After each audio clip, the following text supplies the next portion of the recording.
Hi ಎಲ್ಲರಿಗೂ ನಮಸ್ಕಾರ. ಎಲ್ಲರೂ ಹೇಗಿದ್ದೀರಾ? ಎಲ್ಲರೂ ಚೆನ್ನಾಗಿದ್ದೀರಾ ಅಂತ ಭಾವಿಸ್ತಾ ನಾನು ಕೂಡ ಚೆನ್ನಾಗಿದ್ದೀನಿ ಅಂತ ಹೇಳ್ತಾ ಇವತ್ತಿನ ವ್ಲಾಗ್ನ ಸ್ಟಾರ್ಟ್ ಮಾಡ್ತಾ ಇದ್ದೀನಿ.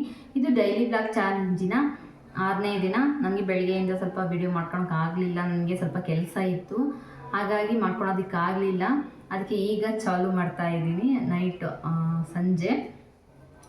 ಇದು ನಾನು ಒಂದು ಒಳ್ಳೆ ರೆಸಿಪಿ ತೋರಿಸ್ತಾ ಇದ್ದೀನಿ. ಏನು ರೆಸಿಪಿ ಅದು ಅಂತಂದರೆ ಒಳ್ಳೆ ನ್ಯೂಟ್ರಿಷನ್ ಇರುವಂತಹ ರೆಸಿಪಿ, ಅಂದರೆ ಮಲ್ಟಿ ವಿಟಮಿನ್ ಇರುವಂತಹ ಒಂದೊಳ್ಳೆ ಚಟ್ನಿ ಪುಡಿ ತೋರಿಸ್ಕೊಡ್ತಾ ಇದ್ದೀನಿ. ಅದು ಯಾವ ಚಟ್ನಿ ಪುಡಿ ಅಂತಂದರೆ ನುಗ್ಗಿ ಸೊಪ್ಪಿನ ಚಟ್ನಿ ಪುಡಿ. ಇದು ನಾವು ಒಂದೊಂದ್ಸಲ ಟೈಮ್ ಇರೋದಿಲ್ಲ ಅಡುಗೆ ಮಾಡ್ಕೊಳಕ್ಕೆ, ಬರೀ ಅನ್ನ ಸಾಂಬಾರು ಈ ರೀತಿ ಮಾಡ್ಕೊಂಡಿರ್ತೀವಿ, ಅವಾಗ ಅದೇನು ನ್ಯೂಟ್ರಿಷನ್ಸೇ ಇರಲ್ಲ.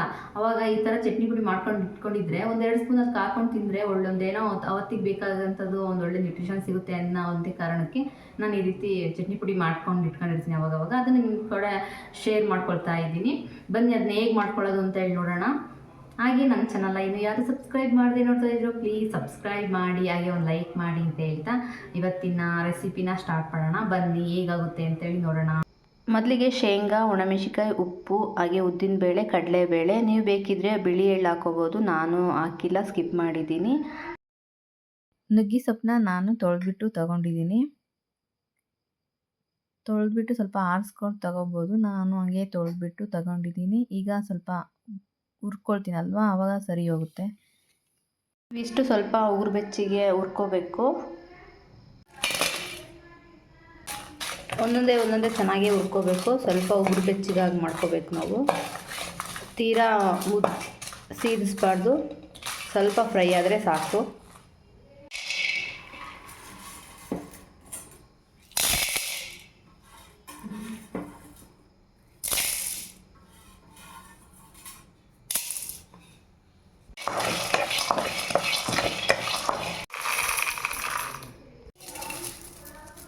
ನಾನು ನುಗ್ಗಿ ಸೊಪ್ಪನ್ನು ಚೆನ್ನಾಗೇ ಹುರ್ಕೊಳ್ತಾ ಇದ್ದೀನಿ.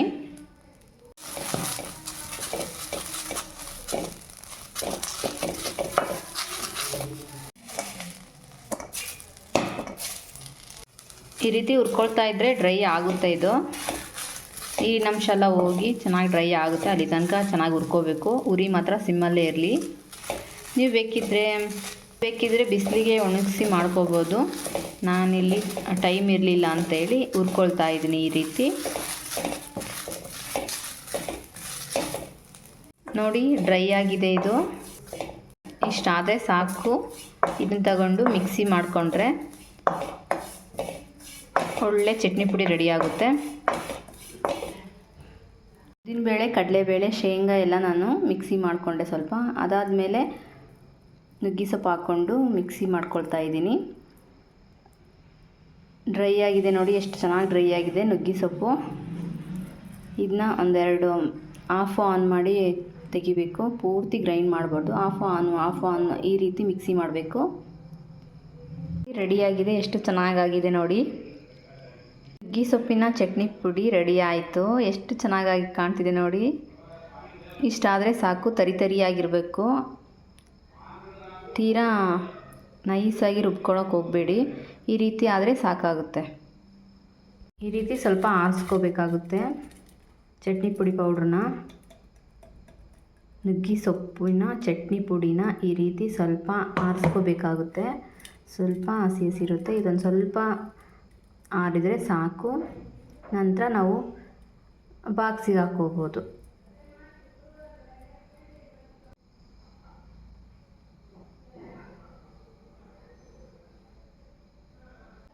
ಡಯಾಬಿಟಿಸ್ ಪೇಷಂಟಿಗೆ ವಾರಕ್ಕೆ 2 ಸಲ ನುಗ್ಗಿ ಸೊಪ್ಪು ತಿನ್ನಬೇಕು ಅಂತ ಹೇಳ್ತಿರ್ತಾರೆ ಡಾಕ್ಟರು.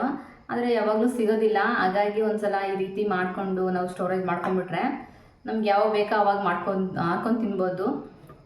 ಚಪಾತಿಗಾದರೂ ರೊಟ್ಟಿಗಾದರೂ ಚೆನ್ನಾಗಿರುತ್ತೆ. ಇದು ಚಟ್ನಿ ಪುಡಿ ತುಂಬಾ ಟೇಸ್ಟಿಯಾಗಿರುತ್ತೆ.